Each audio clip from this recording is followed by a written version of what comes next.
Hello friends, मैं मनवीर और आप देख रहे हैं लाइफ स्टडी एट होम। कैसे हैं आप सब? उम्मीद करता हूँ आप सभी अच्छे से होंगे। तो फ्रेंड्स, इससे पहले न्यूटन के गति के नियम 2 हो गए थे आपके। आइए देखते हैं न्यूटन की गति का तृतीय नियम क्या क्या है। तो आप हेडिंग डाल लीजिए, न्यूटन के गति के नियम में गति का तृतीय नियम।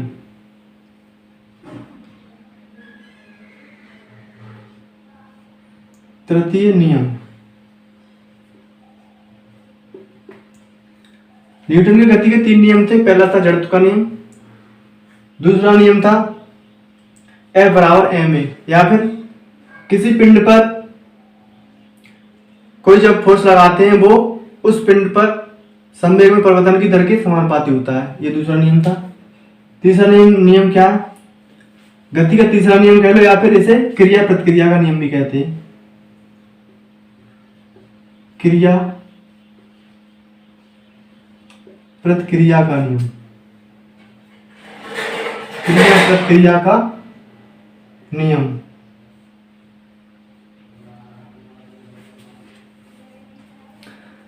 क्रिया प्रतिक्रिया का नियम क्या कहता है? जैसे आपने किसी भी वस्तु पे बल लगाया, मान लो ये कोई वस्तु है, इस वस्तु पे आपने इधर के लिए बल लगाया,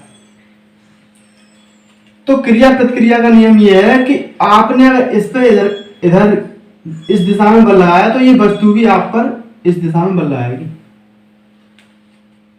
आपने अगर इस पे 3 न्यूटन का बल लगाया तो ये वस्तु भी अपोजिट डायरेक्शन में 3 न्यूटन का बल लगाएगी। यही तो है, आपने इधर क्रिया की और इस ऑब्जेक्ट ने आपके प्रति क्रिया की, विपरीत क्रिया की। आप कहेंगे फिर हम किसी वस्तु में धक्का देते हैं तो वो वस्तु कैसे आगे बढ़ जाती है? उसमें ये होता है कि जो आप जो बल लगा रहे हैं वो इसकी तुलना में अधिक होता है, तब जाती है। लेकिन ये वस्तु आप पे प्रतिक्रिया का जरूर कर रही होगी। तो क्रिया प्रतिक्रिया के नियम में आप लिख देंगे, जब हम किसी वस्तु पर बल लगाते हैं तो वह वस्तु भी विपरीत दिशा में उतनी ही परिमाण में, समान परिमाण में हमारी तरफ बल लगाती है, लेकिन इसकी जो दिशा होती है वो अपोजिट होती है। आपने अगर इधर बल लगाया है तो उसकी जो बल की दिशा होगी वो विपरीत होगी। आपने देखा होगा कि ये कोई तट है, ये कोई तट है और यहाँ पे ये नदी बह रही है, इसमें कोई नाव है। अगर इस नाव से कोई आदमी यहाँ पे कूदता है, इस नाव से अगर कोई आदमी या कोई भी यहाँ कूदता है तो ये नाव पीछे हट जाती है। यहाँ पे कूदो तो ये पीछे हट जाती है। या फिर किसी ने बंदूक चलाई, किसी ने अगर बंदूक चलाई तो एकदम बंदूक जब चलती है तो वो पीछे के लिए धक्का देती है। तो वो कौन सा नियम है वहां पे काम करता है? वो क्रिया प्रतिक्रिया का नियम काम करता है। वहां पे पीछे के लिए धक्का देती है तब क्रिया, गोली निकलती है तब क्रिया इधर के लिए होती है, लेकिन वो उतना ही फोर्स बैक साइड में लगा देती है। यही है क्रिया प्रतिक्रिया का नियम। उम्मीद करता हूं समझ गए होंगे। तो 3 नियम थे, तीनों नियमों पे बेस्ड कुछ क्वेश्चन है, हम उनको कर लेते हैं, तभी ये और अच्छी तरह से हम समझ पाएंगे कि ये नियम क्या है। क्वेश्चन कर लेते हैं। पहला क्वेश्चन करेंगे, यदि एक वस्तु पर 3 न्यूटन का बल कार्यरत है, वस्तु का द्रव्यमान 50 किलोग्राम हो तो 4 सेकंड के बाद वस्तु का वेग क्या होगा?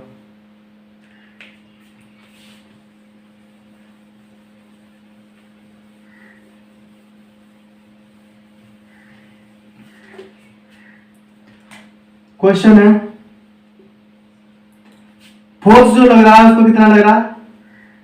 3 न्यूटन का लग रहा है। वस्तु का जो मास है वो कितना है? 50 किलोग्राम है। और पूछा है, टाइम दिया है 4 सेकंड बाद उसका वेग क्या होगा? वस्तु पर 3 न्यूटन का बल लग रहा है, उसका मास 50 किलोग्राम है और 4 सेकंड बाद उसका वेग क्या होगा ये पूछा है। तो आप सोचेंगे इसमें एफ दिया, एम दिया, टी दिया, वेग पूछा है। तो सबसे पहले आप वेग के लिए जो गति का समीकरण होता है पहला, v बराबर u plus a t, b बराबर यू प्लस ए टी। वेग तो इससे निकालते हैं, लेकिन इसे निकालने के लिए आपके पास त्वरण होना चाहिए, टाइम तो है आपके पास। यू प्रारंभिक स्थिति तो 0 होगी इसकी, तो ए निकालेंगे। ए किसके माध्यम से निकाल सकते हैं? इन दोनों के माध्यम से। एफ बराबर क्या होता है? एम ए, और ए बराबर निकाले तो एफ अपॉन एम। जब यहां से ए बराबर एफ कितना दिया 3, एम कितना दिया 50, ए बराबर कितना निकल आया 3/50। ए की वैल्यू आप इसमें रख दो। यू क्या है? प्रारंभिक स्थिति में तो कोई वस्तु उसका प्रारंभिक जो वेग होता है वो 0 होता है, तो v बराबर निकालेंगे यहां से। यू कितना है 0 प्लस ए का मान कितना आया 3/50, टाइम कितना है 4, निकाल लो। v बराबर 12/50, 50 का भाग 12 में देंगे। अगर 50 की जगह 48 होता तो आप कहते 1248, 1/4, 1/4 कितना होता है 0.25, लेकिन ये तो 12/50 है, 48 से कुछ ज्यादा है, तो 0.25 से आंसर कुछ कम आएगा, तो आंसर आ जाएगा 0.24। वेग किस में मापते हैं? मीटर प्रति सेकंड में, यही आंसर होगा 0.24 मीटर प्रति सेकंड। आइए नेक्स्ट क्वेश्चन करते हैं।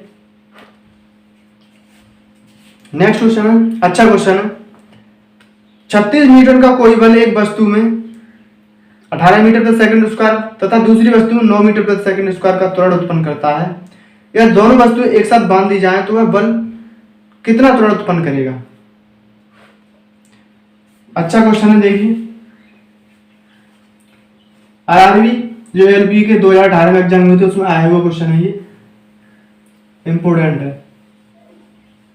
देखिए क्वेश्चन, कोई फोर्स है 36 न्यूटन का। फोर्स कितना है? 36 न्यूटन का फोर्स है, बल दिया 36 न्यूटन का फोर्स। दो वस्तुएं, एक वस्तु मान लो ये है, इसका मास क्या है m1, और एक वस्तु ये है, इसका मास क्या है m2। 36 न्यूटन का फोर्स जब m1 मास की वस्तु पे लगाते हैं तो उसमें ये त्वरण उत्पन्न करता है। कितना उत्पन्न करता है? 18 मीटर प्रति सेकंड स्क्वायर। और इसी 36 न्यूटन के बल को जब हम इस m2 मास की वस्तु पे लगाते हैं तो इसमें जो त्वरण उत्पन्न करता है वो करता है 9 मीटर प्रति सेकंड स्क्वायर। अगर इन दोनों वस्तुओं को बांध दिया जाए, कहने का मतलब ये दोनों वस्तुओं को हम अगर ऐसे बांध दें, ये m1 थी और ये m2 थी, तब फाइनल त्वरण कितना होगा ये पूछा है, ये पूछा है। तो सबसे पहले अगर आपको त्वरण निकालना है तो उसके लिए फॉर्मूला क्या चलता है? F बराबर ma, इससे ही निकालेंगे। यहां पर जब F बराबर त्वरण निकालोगे तो A बराबर क्या निकालोगे? F बट्टे m1 प्लस m2। फाइनल निकालोगे जब दोनों वस्तुओं को बांध दिया तो दोनों वस्तुओं को मास भी जोड़ना पड़ेगा तुम्हें, तभी तो निकलेगा। तो सबसे पहले m1 और m2 निकालो। तो m1 निकालने के लिए A दिया है, फोर्स दिया है, तो यहां से m1 निकालें, m निकालेंगे तो m बराबर क्या निकलेगा? यहां से m1 बराबर F अपॉन A, और F कितना है 36 और A कितना है 18। यहां से इसका जो वेट निकला तो कितना निकला 2 किलोग्राम। ऐसे ही यहां से m2 बराबर निकालेंगे तो कितना निकलेगा 36/9। F था 36 और जो त्वरण था 9 था, इसका मास निकला 4 किलोग्राम। m1 आ गया 2 किलोग्राम, m2 आ गया 4 किलोग्राम। दोनों वस्तुओं को बांध दिया जाए तब त्वरण कितना होगा? दोनों वस्तुओं को बांधेंगे, बांध दिए दोनों वस्तुएं, तो m1 कितनी थी 2 थी और m2 4, तो 4 और 2 6। तो यहां से जब त्वरण निकालेंगे A बराबर क्या होता है F अपॉन टोटल मास। तो F कितना है? F तो फोर्स तो उतना ही 36, मास कितना हो गया 6 हो गया। यहां से 6 मीटर प्रति सेकंड स्क्वायर क्या निकल के आ गया बांधने के बाद त्वरण। यही आपका आंसर होगा। आइए नेक्स्ट क्वेश्चन करते हैं। नेक्स्ट क्वेश्चन है 300 ग्राम की एक खिलौना कार 10 मीटर प्रति सेकंड के वेग से चलती है तो संवेग होगा। एक खिलौना कार है,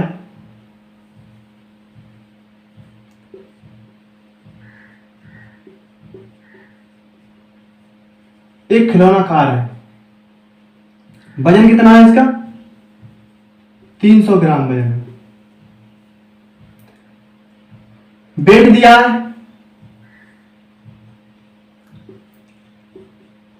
मास है ये 300 ग्राम, 10 मीटर प्रति सेकंड के वेग से चलती है। वेग दिया 10 मीटर प्रति सेकंड।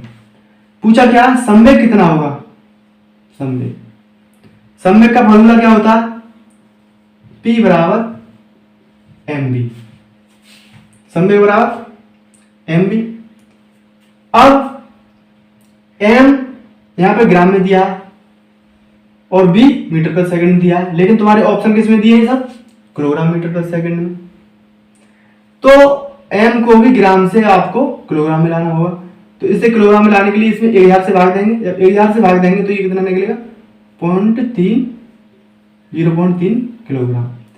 अब ये किलोग्राम में हो गया और ये मीटर प्रति सेकंड में, और वही देखो तुम्हारे ऑप्शन में जो दिए वो किलोग्राम मीटर प्रति सेकंड में ही ऑप्शन दिए हैं। तो यहाँ से P बराबर निकालेंगे, m कितना है? 0.3 और B कितना है? 10 का गुणा इसमें करेंगे तो कितना होगा? P बराबर 3 किलोग्राम मीटर प्रति सेकंड। यही आपका आंसर होगा। समझ में आ गया? क्लियर हुआ?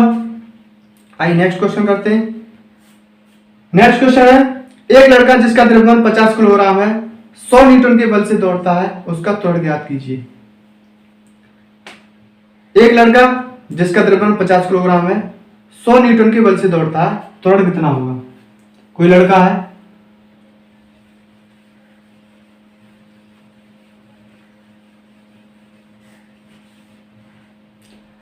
एक लड़का है, उसका मास कितना है? 50 किलोग्राम है। फोर्स कितना है? कितने बल से दौड़ रहा है? 100 न्यूटन के बल से दौड़ रहा है। पूछ रहा है त्वरण ज्ञात कीजिए। सिंपल है, F बराबर है m से कर दो। A बराबर क्या निकालेंगे यहां से? F upon A m। F कितना दिया है? 100। मास कितना दिया है? 50 किलोग्राम। A बराबर कितना निकलेगा? 2 मीटर प्रति सेकंड स्क्वायर। यही आपका आंसर होगा। जो लड़का दौड़ेगा उसका जो त्वरण निकलेगा वो 2 मीटर प्रति सेकंड स्क्वायर होगा। नेक्स्ट क्वेश्चन करते हैं। न्यूटन का प्रथम नियम निम्न में से कौन सा है? नेक्स्ट क्वेश्चन है, न्यूटन का जो प्रथम नियम है उसका दूसरा नाम क्या है? ऑप्शन क्या क्या दिए? जड़त्व का नियम, संवेग का नियम, बल का नियम या शून्य का नियम। तो आप सभी को मालूम है, तो जो न्यूटन के गति के नियम है उसमें प्रथम नियम है वो लॉ ऑफ इनर्शिया, जड़त्व का नियम, जड़त्व का नियम। यही आंसर होगा।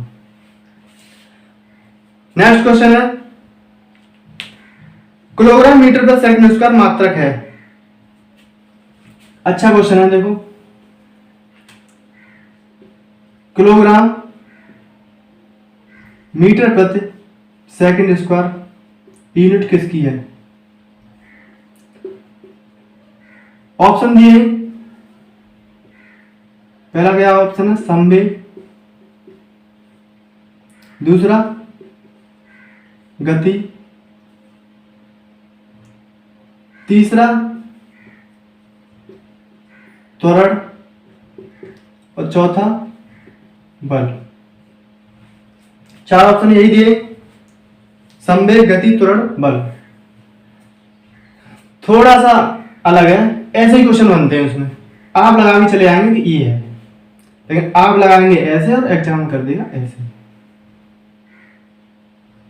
आप कहेंगे संवेग का है, मैंने बताया था किलोग्राम मीटर प्रति सेकंड स्क्वायर। देखो इसी को तो न्यूटन कहते हैं। न्यूटन क्या होता है? F बराबर एम ए। फोर्स बराबर क्या होता है? M A. एम किसको मापते हैं? किलोग्राम में। मास किस में मापते हैं? किलोग्राम में। और त्वरण को मीटर प्रति सेकंड स्क्वायर में। किसका मात्रक है ये? फोर्स का। इसका जो राइट आंसर होगा वो क्या होगा? बल। किलोग्राम मीटर प्रति सेकंड स्क्वायर मात्र किसका है? बल का। नेक्स्ट क्वेश्चन है, संवेग में परिवर्तन की दर पिंड पर लगे बाह्य बल के समानुपाती होती है, यह कथन किस नियम का है?